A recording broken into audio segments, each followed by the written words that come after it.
So I've been posting few PvP battleground videos from past few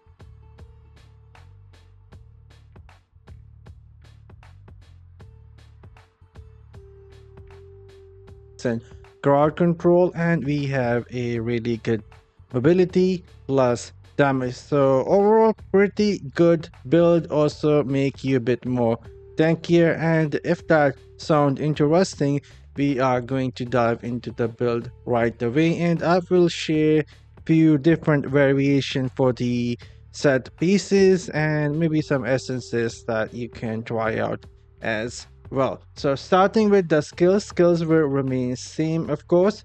Our primary is going to be electrocute, then our first skill is going to be arcane wind, follow up by the teleport for the mobility, then the ice armor. This is going to be one of the skills which will give us the crowd control plus more tankiness. And then we are using the arcane torrent for the damage, one of the best skills for the wizard when it comes to PvP or PvE.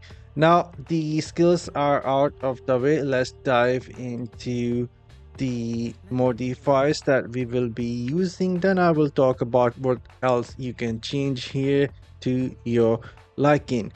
Starting with the headpiece, whenever we will teleport, it will give us the invincibility. This is really good, especially if you are trying to get away from other classes like the Blood Knight, who has a lot of damage immunity. You cannot hit them, and if you want to get away from them, you can use a teleport, go invincible, and they won't able to see you and dash on you and follow up with their crowd control on you. It will also work versus other classes like Barbarian, Crusader trying to chase you down. You can go invincible, so this is going to be really good. Our chest piece is for the ice armor. Whenever we use ice armor, it will give us another 20% damage reduction, and on the top of that, it will also help us with the ice armor cooldown. That is a nice plus in my opinion. And then our shoulder is going to give us even more tankiness versus the continual damage effect. It could be enemy fire, poison. Usually there is a lot of poison in battleground, and some bleeding as well, and you will take 58% less damage from all these effects. It can be huge, especially if you are fighting in some large lobby with large whales against you. If they try and put the poison effects on you from a seeping bar, viper bite, or a banquet of eyes, or the starfire shot, this is going to help you reduce a lot of damage whenever you will have the ice armor active. On the top of that, you will have another 20% damage reduction from a chest piece. And then from our pens, we are using it for the arcane torrent. Arcane Torrent has the tracking missile that is going to do 8000 damage for me, and that 8000 damage is going to be increased by 90%. On the top of that, since I have a rank 10 gem inside of my legs here, that also increased my Arcane Torrent damage by 10%. For our first main hand, that is our favorite Arcane Torrent. Now create a chaotic op that moves with you and fire Arcane Missile at random nearby enemy. This is how we will be using Arcane Torrent and hitting enemies, while we have some other effects working in our favor. And since I have a rank 10 gem inside of my main hand, again it gives me that 10% damage increase. And for our second main hand, that is the Thistle Bloom for the Arcane Wind. We can use this on the enemy so they get sucked inside of the arcane wind, and you can follow up with few other attacks, and it will also help your team do few objective or lock down the tanks. Really handy in battleground. Moving on to our offhand, the first one is the ice storm.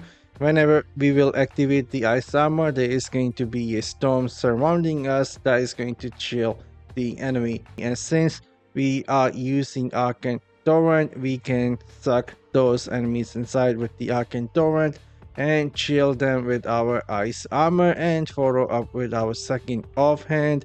Arcane Wind now also freeze chilled enemies for 2.4 seconds. So this is how it will be working. First, you use the Arcane Wind on the enemy and then follow up with the Ice Armor. It will freeze them, and you can use the Arcane Torrent like that and hit them with the Electrocute. There is another variation that you can use that is going to be, if you don't want to try and freeze the enemies, you can go with some more crowd control and the damage for the primary, and that is going to be the new offhand. If we switch this, you can use this. Electrocute critical hit, immobilize enemies for 2 seconds, cannot occur more often on the same target than 3 seconds, but the electrocute damage is increased by 9%. You can go with this variation as well. Your primary will have some crowd control whenever it will hit the enemy, and you can still chill them, you can still use the Arcane Torrent, everything else, and you will have a bit more damage with the Electrocute, pretty decent. And now for the set item that is really dependent on you, what's your playstyle.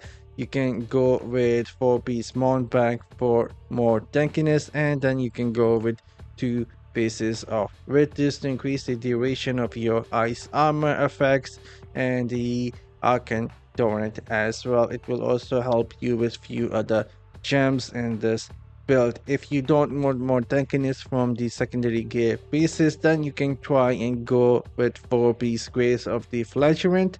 The first 2 pieces of Grace of the Flagellant will increase the damage of some of your skills, and the 4-piece Grace of the Flagellant will give you even more damage, especially from your Arcane Torrent. Every time your Arcane Torrent will hit or anything, if you can hit the enemy 5 times, it will do some additional damage, and so 4-piece Grace of the Flagellant is going to be really good. And for the next 2 pieces, you can go with the Feasting Baron. Increase the duration of your ability stats, cause loss of control. This is going to especially be useful if you are trying to freeze the enemies with your Arcane Wind and the Ice Armor, the Storm Armor. This is going to be, again, really helpful for you in PvP Battleground. And these are the new builds that I have been using and enjoying a lot and getting a lot of success. And now I am signing off. You guys have a great day. Take care. See you all in the next one later.